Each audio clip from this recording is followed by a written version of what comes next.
I'm so tired now that the voice calling my name sounds distant, otherworldly, which, if I could think straight, would seem humorous and ironic considering I was born and raised on this vessel. Not to mention the last human to leave Earth behind has been gone far longer than my 35 years. Ethan, wake up. The sickening sounds of the crash that follows brings me bubbling to the surface of consciousness. I try to turn the shuttle away from the hyperbolic tanks, but that only sends me careening from the driver's seat. I'm not sure if my skull is cracking open along with the glass tank I've fallen upon, but the pain is so unbearable I'm losing my grip on reality. Somewhere in the pain I know it's stupid to try and stay awake. To assess the damage I've done in this sector. But I force my eyes open long enough to see the blood, the twisted metal, and the small child lying underneath. And then I am dragged into an abyss of shadows. When the cloud of darkness lifts from my vision, I realize I'm unable to move the right side of my body. In a frantic haze, I jolt upright, only to feel an incredibly sharp pain in my handcuffed wrist. Handcuffed. Why am I handcuffed, I wonder, as adrenaline courses wildly through my veins. I yank at the silver chain attached to the hospital bed I'm bound to, finally giving in to the futility of this action, when my arm goes numb. Just then, a nurse walks in with a plastered-on surprise expression. "Oh, Mr. Nova, you're awake." She smiles an unnerving smile when she notices the bruise forming beneath the heavy cuff. "No need to struggle, dear. This is just a safety precaution. For your safety and ours." She's younger than me and feels the need to address me in such a condescending way. Somehow it comes as no surprise to me, when my snake oil salesman of a boss comes striding in, with nary a scratch on him. I know something is very wrong. But in this moment there is only one thing I dare to ponder. The nurse rushes to my left with pad and pen in hand as I wave my free hand in the air, desperate to ask what needs to be asked before anything else. "How is the child?" "Come now, Mr. Nova," says the nurse as she pushes my shoulders down onto the bed, pressing a bit too firmly as she does so. "You need to rest. Now is not the time to be lying down, but I'm far too tired to struggle against her." As I rest my head against the pillow, and close my eyes tight, I continue to jab at the notepad, with the burning question sloppily written on it. He's dead. If there were no other redeeming qualities about Jerry Augustine, I could always trust him to be blunt and straight to the point. My eyes shoot open, and I stare wild-eyed at the man who'd raised me, and given me a merciless job as his most prized engineer, and his most haggard assistant. It was because of his inability to feel any empathy towards anyone but himself, that I hadn't slept in 3 days when the accident occurred. Accident? No. I suppose it was murder. That would explain the handcuff, and the smiling nurse with underlying disdain in her eyes, whenever she speaks to me. Tears stream down my face as I try to mouth the words, "I'm sorry." But the weight of those words makes me even weaker than I already am. If I'd been lucky, the shock might have caused me to have a heart attack right then and there. It was what I deserved. But it didn't, and Jerry kept talking. The mother of the boy was knocked out of the way in time, but she witnessed the impact. Now, I've invested a lot of money into her recovery, but... He sighs a weary sigh, but I press on. But what? I scribble down. "Son, you're a liability now. If word gets out about what you've done. If anyone finds out about the lab. About you, and the failed attempts before you came along. Well, I could lose everything. And the mother's out for blood, you understand. If I don't put you on trial, she'll blow my company wide open." "An eye for an eye," she said, "a tooth for a tooth." Everything I've worked so damn hard to build, gone just like that. This ship my ancestors left me. Genosphere, and who will take over my position if you're locked away? She has your life in her hands, son. She can order your dissection, rip you limb from limb. All to expose what I've done. They'll see it as wrong. I know it's a miracle, what you are. But they'll see it, you, as an abomination. My voice comes in a raspy sob. What do I have to do? To fix this, I am willing to do anything. But I know that a loss like this, a pain like this could never be fixed or mended. So I wait for the voice of my merciless God to bestow upon me the divine solution. Jerry then does something that shakes me to my core. My merciless God is being merciful in this moment as he leans forward, pulling me into a fatherly embrace. But as he pulls away, he whispers so low that only I could hear the words, "Silver lining Starport." My blood runs cold. Several days later, when I am well enough to stand and walk on my own, I find myself limping through the terminal on crutches. There are people everywhere, rushing through their designated checkpoints, busy living their mundane lives. Their beautiful, precious mundane lives. I stop for a moment, careful not to get in anyone's way, and simply observe the people around me. A woman runs towards her elderly father, whom she hasn't seen in a long time. I guess that he had probably worked hard in a sector far removed from his family and that this was his homecoming, his retirement. He had surely earned his right to spend his final days with those he loved. Beside them, a young man stands with a briefcase, waiting to board. He seems impatient, nervous. He must be running late, I wager. But at least he has time. Time to realize that there are more important things than punctuality. Time to stop and look at the millions of stars passing us by. A twinge of regret hits me square in the chest as I realize I do not have the right to wish for more time. The boy that I killed, however, has full rights to my life now. And I'm relieved to know that his mother will get her justice, and that Jerry will be able to continue running this vessel until he finds someone far more worthy than I to take his place. Feeling comforted, I start walking again. This time becoming more resolute with each painful stride. I start to reflect deeply on the life I've lived so far. There are beautiful women everywhere you look on this ship, but I never dared create any kind of bond with one of them. There are countless children on this ship, but I never dared to hope that I'd have my own one day. Most natural borns are friendly to me as I pass them like a ghost to go on fixing whatever part of the ship I've been ordered to fix. But somehow they can tell that while I look like any natural born, my existence isn't quite natural at all. Still, I can't help but wonder what a woman would have said if after we had taken the time to cultivate a relationship, I found the nerve to tell her about how Jerry Augustine had directed a series of experiments on a whim. And that 35 years ago, after countless failures, the successful Genosphere project was given the name Ethan. Would she call me a monster? Or, what was it that Jerry had said?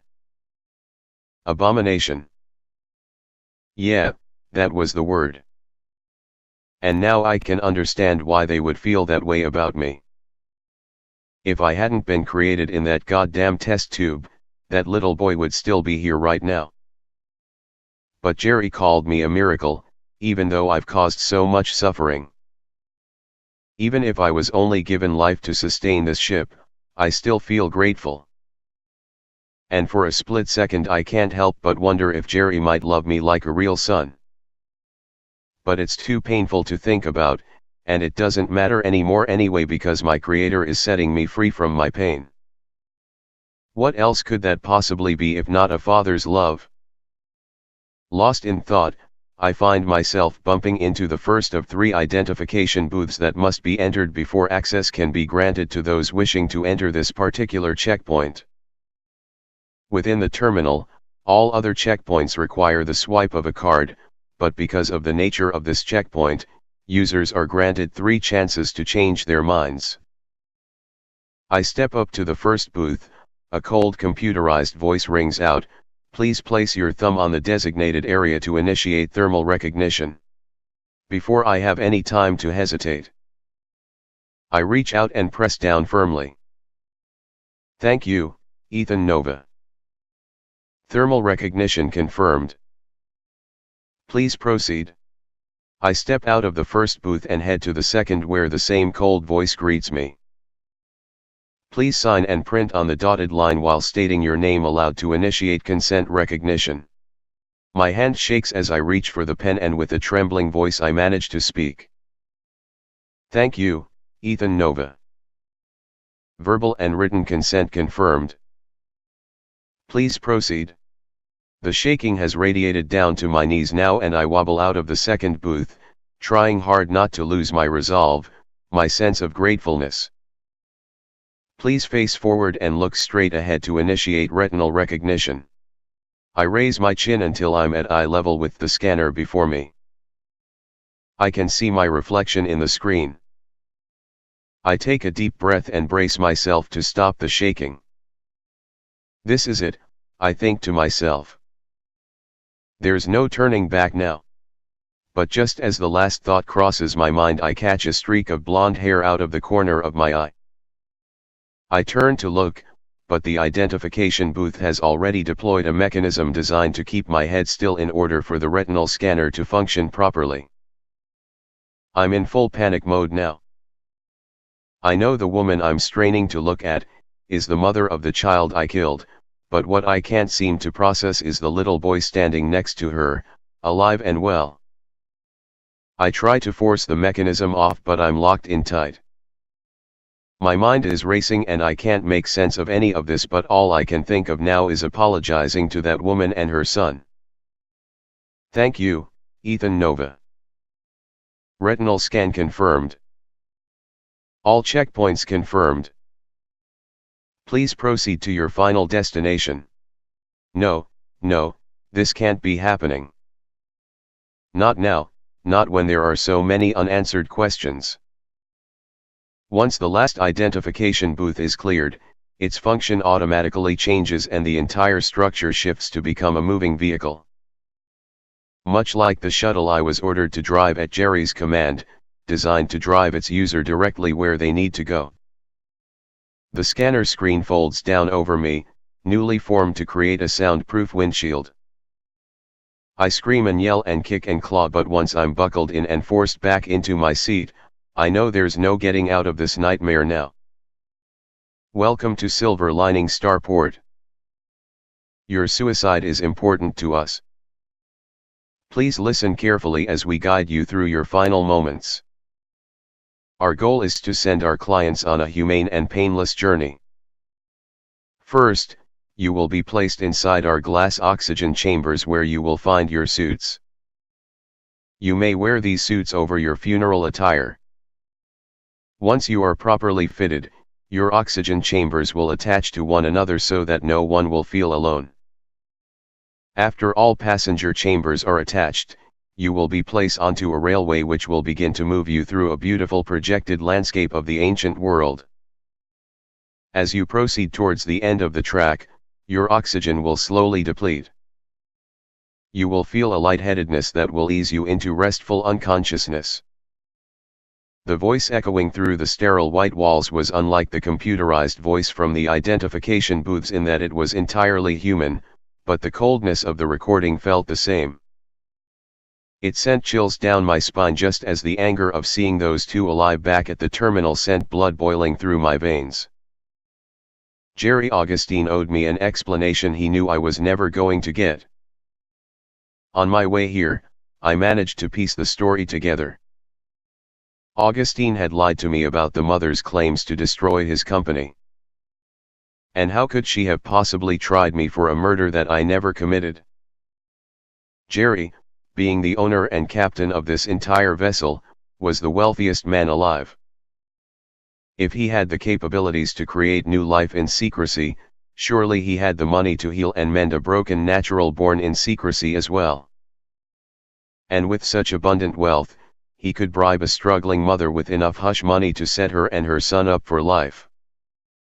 My love for Jerry, my longing to be accepted as a human being and not some petri dish pet, and my overwhelming grief had all made me blind to the truth.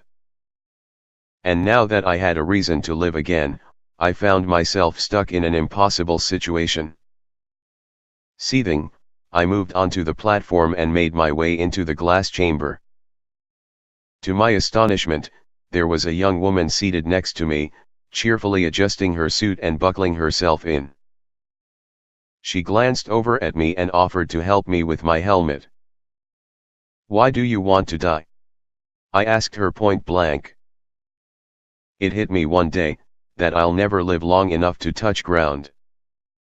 Ever since I was a little girl, I've always longed to live like the ancients, to see what they've seen.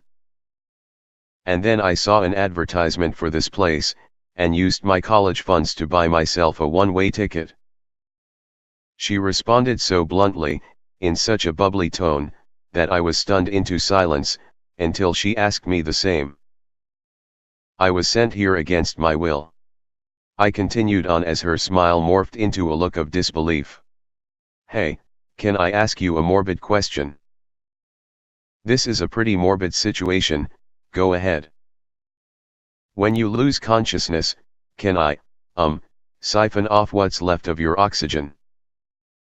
I gotta get outta here, alive." She grinned, "Let this be my final act of kindness, before I go into the bold unknown." "Thank you," I said, and I couldn't express how much I meant that.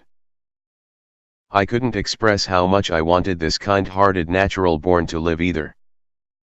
So I just sat there, contemplating my next move. Finally, the chambers connected like blocks and the tram started to travel forward. I couldn't be sure, but I assumed each helmet held enough oxygen to keep its wearer alive until the very end of the projection. And as I looked behind me, I noticed we were the very last to connect. I was so flustered when I got here that I hadn't thought to count the number of chambers and passengers. It was strange being able to see each other through the glass. Surely designed to bring comfort to those that boarded alone, the sight of so many people did little more than turn my stomach inside out. A soft melody rose into the atmosphere as the projections of ancient Earth spread across the white walls, painting them with an intangible beauty. I couldn't help but watch as they passed by, momentarily hypnotized by such breathtaking scenery. We had tried to replicate all that Earth had to offer, but everything always withered as quickly as it had bloomed. I was the first true success.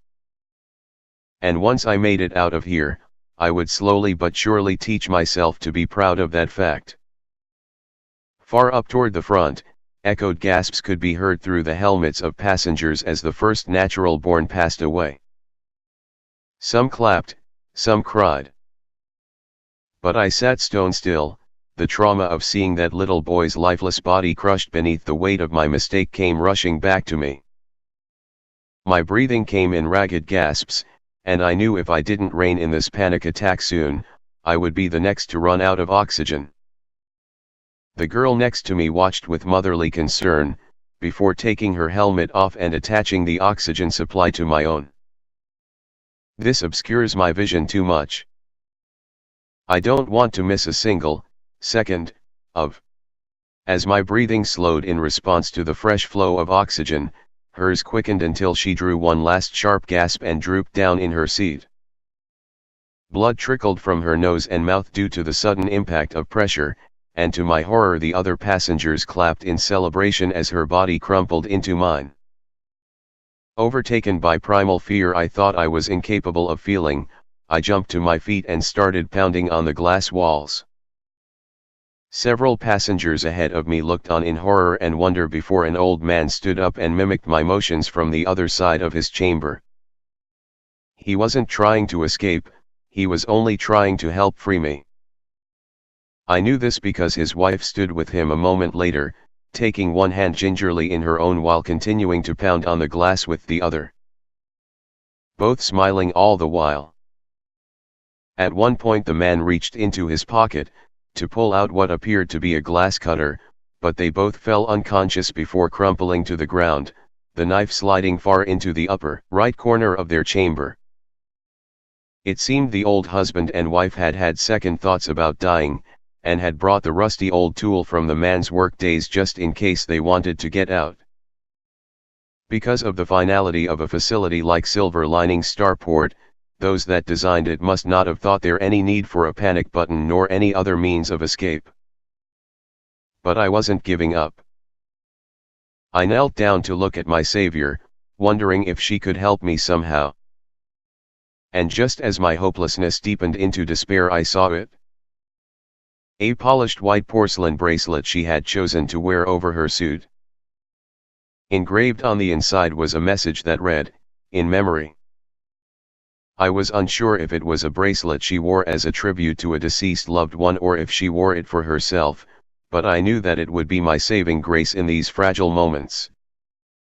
I pulled the bracelet from her as gently as I could, then busted it against the chamber floor until I found a few sharp fragments.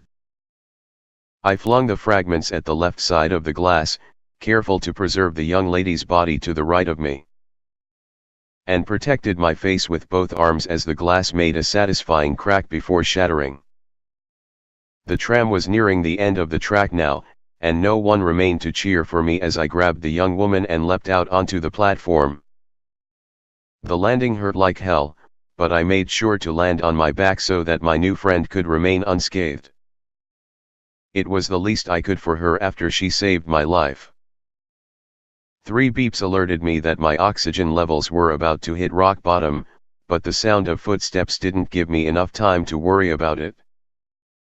As 2 Starport employees in stark white uniforms strode casually up the walkway toward the shattered glass, I decided I had 3 options. On the one hand, I could lay my Jane Doe here on the ground right now, knowing that once they see her they'll jump to the conclusion that she was the one that broke through the glass. On the other hand, my sense of service to this girl, and the need to preserve her dignity at all costs, outweighed my selfish desires for vengeance. I could let them find me and try to explain myself, gambling on a 50-50 chance that they'd believe that I was brought here under false pretenses. That I was persuaded to die, for the greed of this ship's beloved captain. Of course they wouldn't believe me. My only choice at this point was to knock them out, and hope one of their uniforms fit well enough to be convincing. But as I hid in the narrow space that joined the tram to the breathable area just beyond where the 2 men had just come from, I couldn't help but overhear their conversation. They both seemed agitated that the glass was broken. That was to be expected. But they also sounded bored as they walked through the oxygen chambers and yanked the bodies out one by one before throwing them lazily into a heap. Not even bothering to remove the suits and helmets as they clanked against one another. They made jokes at the expense of the deceased, playing a sick little guessing game about why they chose to die this way. They approached the elderly couple at the end of the line. "Aw, how sweet," one said to the other mockingly, "they're holding hands." "Look at that ring," the other said in awe, "bet that'd sell for enough cash to get me out of this shitty job and up toward the higher levels of the ship. Maybe even both of." He stopped, attention focused on the glass cutter shining through rust to reflect upon the corner of the oxygen chamber wall. He stood from his crouched position and headed toward the knife. It hit me then what he was planning to do with it, and I snapped. I had seen enough twistedness to last a lifetime at this point, so I lunged out onto the platform and jumped right back onto the tram. The element of surprise knocked all 3 of us off guard for a second before I kicked the knife out of reach and wrestled the nearest one into a headlock.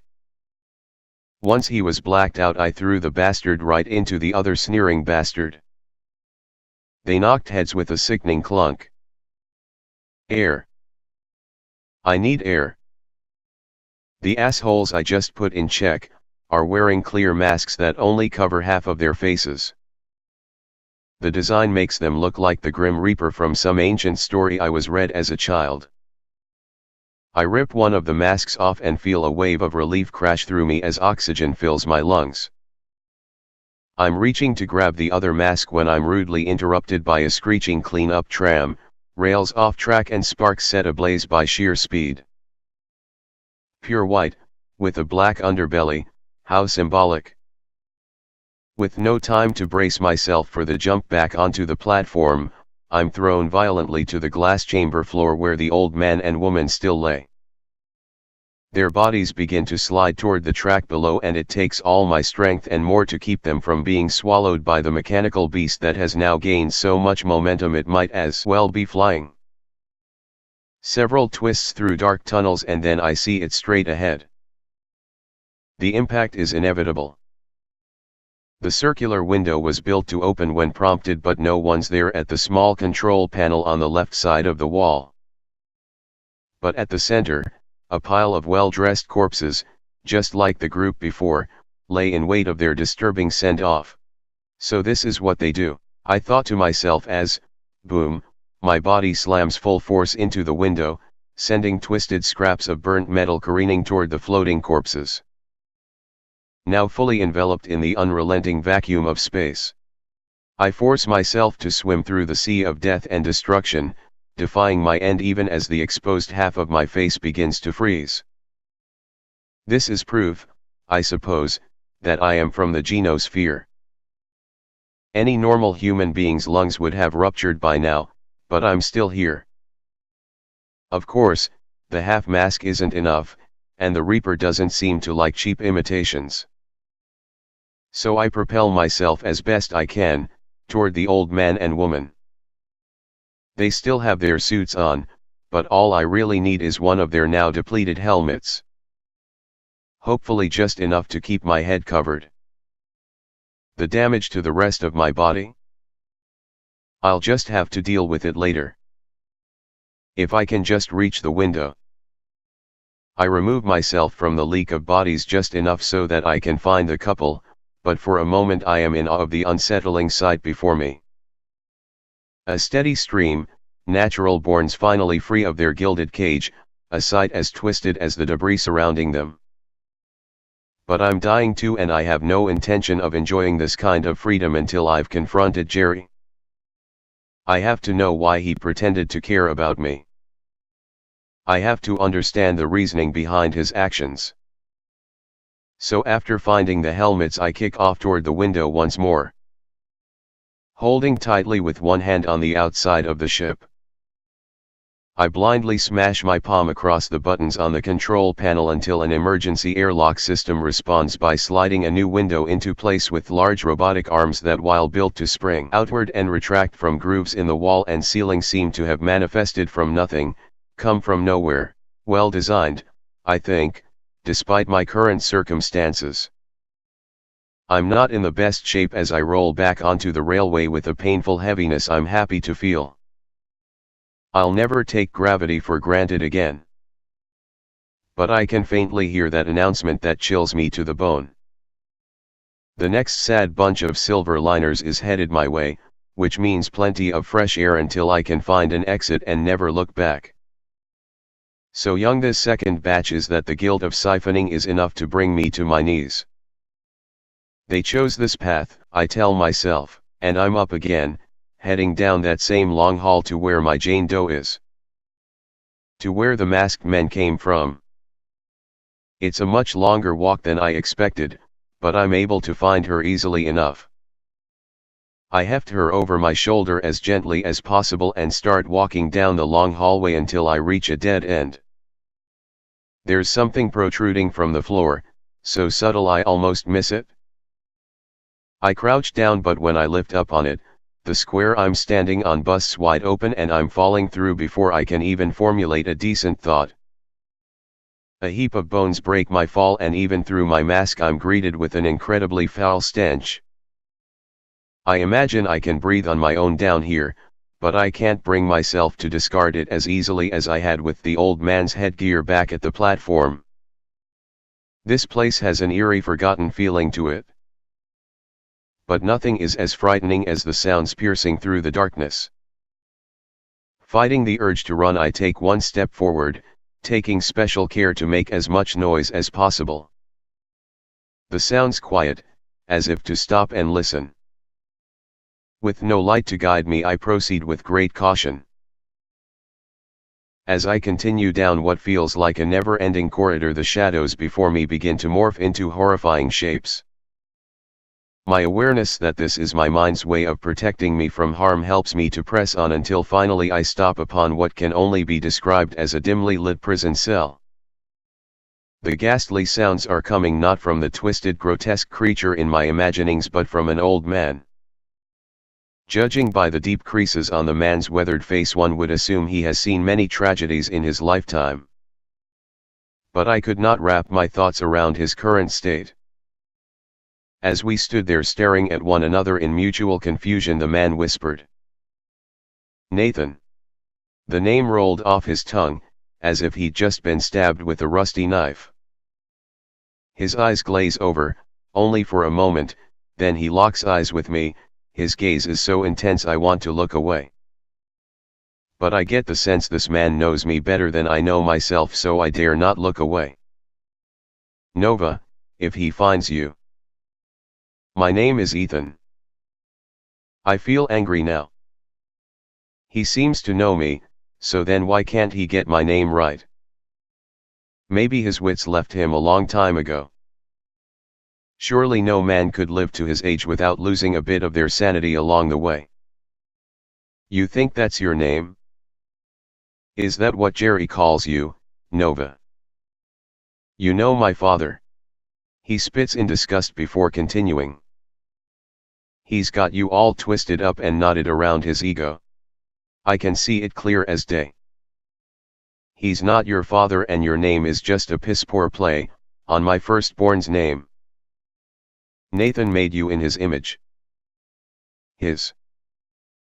Not that devilish scoundrel, pretending to fly this god-forsaken ship. Jerry didn't create you. Nova, he stripped you of your purpose and destroyed you." The old man is so belligerent he's begun to rattle the solid white bars between us. He is so forceful until we both hear the sound of his right arm breaking, and he stops, completely unfazed by the bone protruding from his elbow. He slowly shuffles over to a bizarre-looking machine that takes up so much space in the cell that I can't believe I haven't noticed it until now. He nonchalantly straps himself in, and the machine whirs to life all on its own. A large drill with a needlepoint tip points itself directly in front of the old man's chest, and to my astonishment shoots a small red laser beam clean through. I now realize that this is the reason for the monstrous wailing I had heard on my way down here. Whatever this machine is that seems to cause its subject unbearably agonizing pain, is at the very same time mending the broken bones. When the machine finally shuts down, the man breathlessly moves onto a bench. "Who are you? What is that contraption? How do you know me?" I have so many questions. The man holds up a weathered palm with such an air of authority that I feel an immediate calm wash over me. "This is gonna take a while, so sit your ass down." He motions to the ground and I obey, carefully laying Jane Doe beside me. The man watches but asks no questions about the young lady before telling his tale. "My name is Roger Augustine, 12th captain of the vessel. Imprisoned by Jerry Augustine, my youngest son, with the rest of crew 12 because I did not want you, Nova, to be left in the dark about your mission as the New World Compass." He goes on to tell me that I am a perfect genetically engineered organic navigational map of the cosmos, created to find a new planet worthy of being called humanity's new home. He tells me that this machine, which Jerry neglected to give a proper name, is a rejuvenation machine, built to keep crew 12 alive indefinitely, while simultaneously causing pain that would bring even the strongest to the brink of death. A torture device. So the bones I fell into. The rest of my crew. They all refused rejuvenation in the end. Some starved themselves, others inflicted fatal wounds upon themselves. Jerry couldn't force them to heal, they were as rabid as animals with not a shred of humanity left within themselves.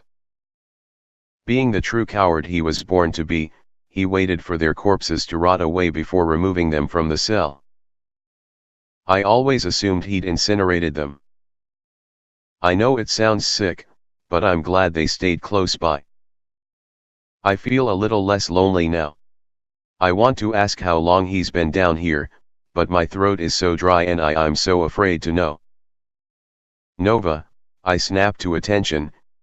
How old are you? 35 this year, sir.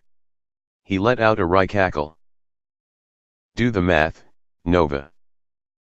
I was there at the Genosphere when Nathan made you. I was there when you were a formulaic concept, I was there when you were conceived inside the God Spark.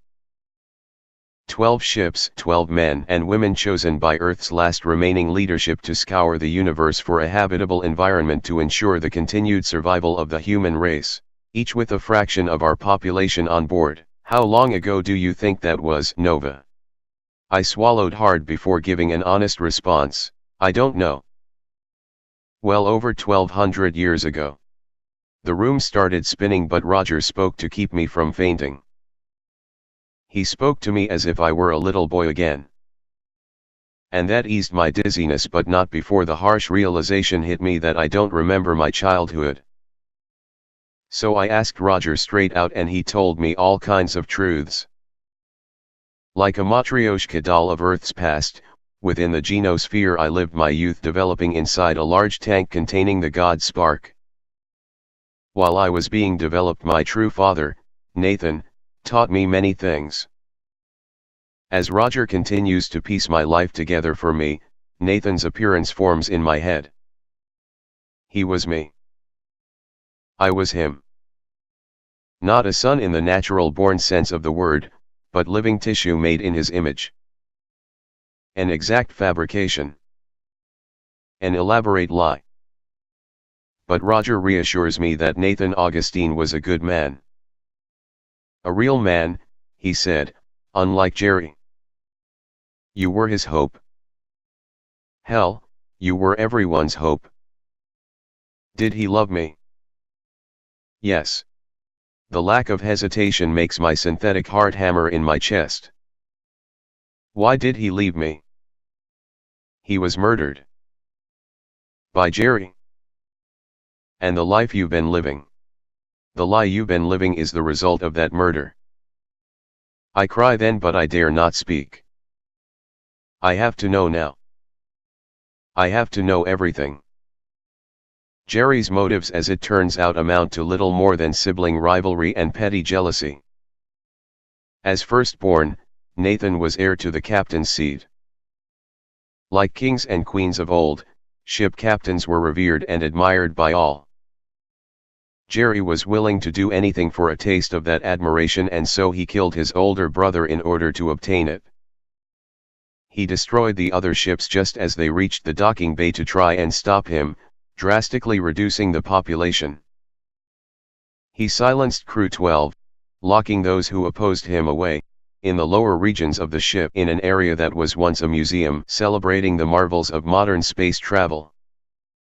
He built 2 rejuvenation machines, one that could destroy and restructure human anatomy, another for his own personal use. He called this one his Fountain of Youth, and kept it in the captain's chambers carefully hidden from prying eyes.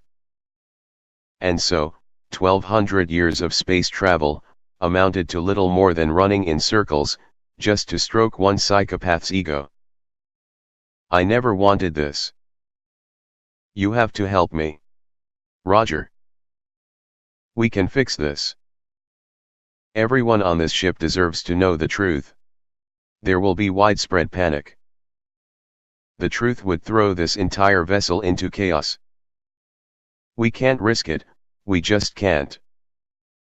If what you say is true, and we've been floating through the void for so long, we might as well rename this ship Purgatory. Roger cuts me off just long enough to inform me that all 12 ships were named by their respective captain. Ours was hope. I never even knew our ship had a name, and that just adds fuel to my fire. I stop at nothing to convince Roger to help me put an end to Jerry's reign. Finally, he agrees. I want you to be the ship's captain again. You can ease everyone into reality. You can steer everyone and this vessel in the right direction just as you were meant to. I know you can do it. I appreciate your blind faith in me, but so much time has passed that I fear I don't have the skills to maneuver hope like I once did. I was suddenly struck with a fascinating idea. What about my Jane Doe? We can use the rejuvenation device to bring her back. Once her wounds are healed, you can teach her all she needs to know to operate hope while you speak to the people. My enthusiasm causes me to use my skeleton masks to beat at the lock on the cage holding Roger inside. Frustration builds to a seething hot boiling point within me until my eyes refocus and I find myself using nothing but my bare hands to bend the bars apart before breaking enough of them so that Roger can slide his frail body through with ease. My strength fades as Roger stays seated on his bench. This machine is the only thing keeping me alive. If I walk out of here now, it's only a matter of hours before my time ends.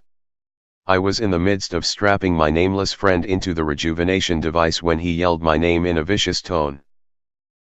She's dead. She can't come back. I was shattered but refused to give up on this sweet young lady as I turned the machine on.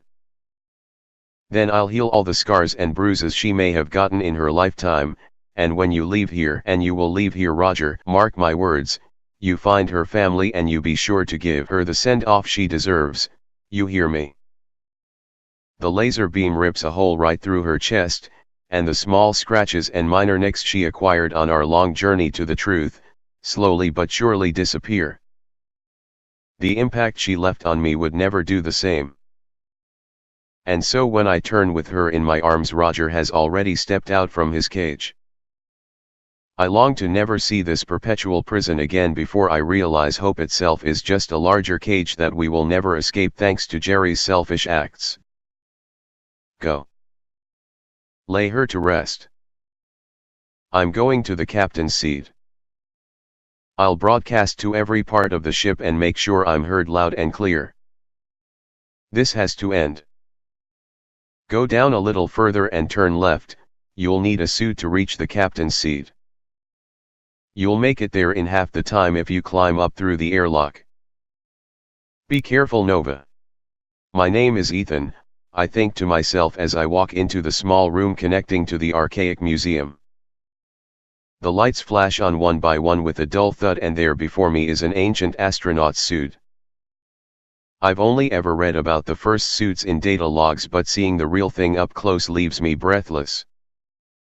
It isn't sleek at all. On the contrary, it's faded, worn and weathered from use.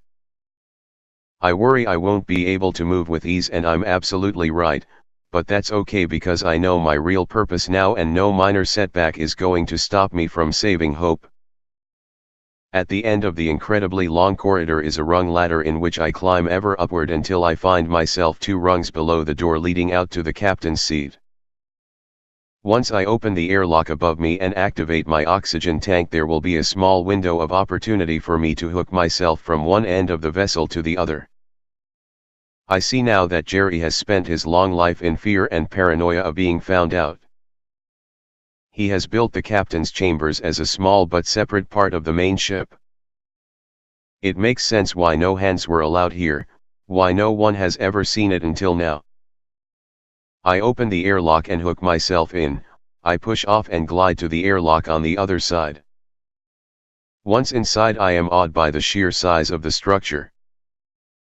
A giant vertical cylinder with doors all around. Leading to what, I'll never know. It takes me a moment to notice that, though I've deactivated my oxygen, and am still hooked to the long tether the suit came equipped with, I am hovering between 2 fans. One of which seems to be blowing hot air that I can barely feel through my heavy suit. The other fan is not on. But I am far too focused to be perplexed by this. I push all my body weight forward against the currents of the huge fan before me. With every move forward, I am pushed further and further from the captain's chambers just above the fan. A door lock clicks open, faint but carried to my ears by echoes on the wind. I look up, and there smiling down at me is none other than Jerry. I reach toward him. He's so far away. He closes the door again, but through its glass window I can see him walking towards a control panel and flipping on some kind of switch. I'm struggling with all my might to reach that smug smile of his. A great mechanical sound reverberates and bounces off the walls. I turn to see the enormous blades of the fan behind me spinning into life. This fan doesn't blow out hot air. It sucks that hot air in. And everything else along with it. Jerry watches with a grin of a truly demented soul as I turn back to meet his gaze one last time. I gather all my strength, activate my oxygen tank one last time, and push with 1,000 years of pent-up rage towards that door. And for just a moment, I am propelled upward. And for just one glorious moment, I can reach the door handle. But that moment is the last triumph I'll ever have, before Jerry kicks the door wide open, and into my chest, sending me straight into the fan, which I know all too late isn't a fan at all, but an insidiously designed and well-placed incinerator. Darkness at first. Then an awareness of movement and speed. I'm moving forward. Faster and faster. A kaleidoscope of infinite galaxies in the universe swirl around me as I travel. Everything is moving at the speed of light itself, in a dizzying array of beauty, and yet my comprehension feels as if it's boundlessly expanding. Every moment of my life is being relived all at once, yet I am a non-existent observer silently viewing my own story. Though I know not where I am heading, I feel no fear. Nathan's life plays out before me as I wade through the sea of stars as well, as much a part of me as I to him. I feel time slow, as I watch my birth take place in the genosphere. At first a petri dish, then a small beaker, until at last a blast from within the cradle of life, my essence uniting with the God spark and blossoming into a supernova. The beauty of it is so breathtaking, that all human language fails to describe the scene. But I have no words anyway. I am only an awareness. As the scenes of Nathan's childhood begin to blend with my knowledge of Earth, I begin to grow lonely and forlorn, wishing desperately for a place to belong. I somehow know that I have been traveling forward like this for a very long time now. Just as I grow so weary I feel as if I'll cease to be. I see a dim light. This time I refuse to move within the flow of time. I push ahead, swimming through the nothingness. I am desperate to reach the source of this light.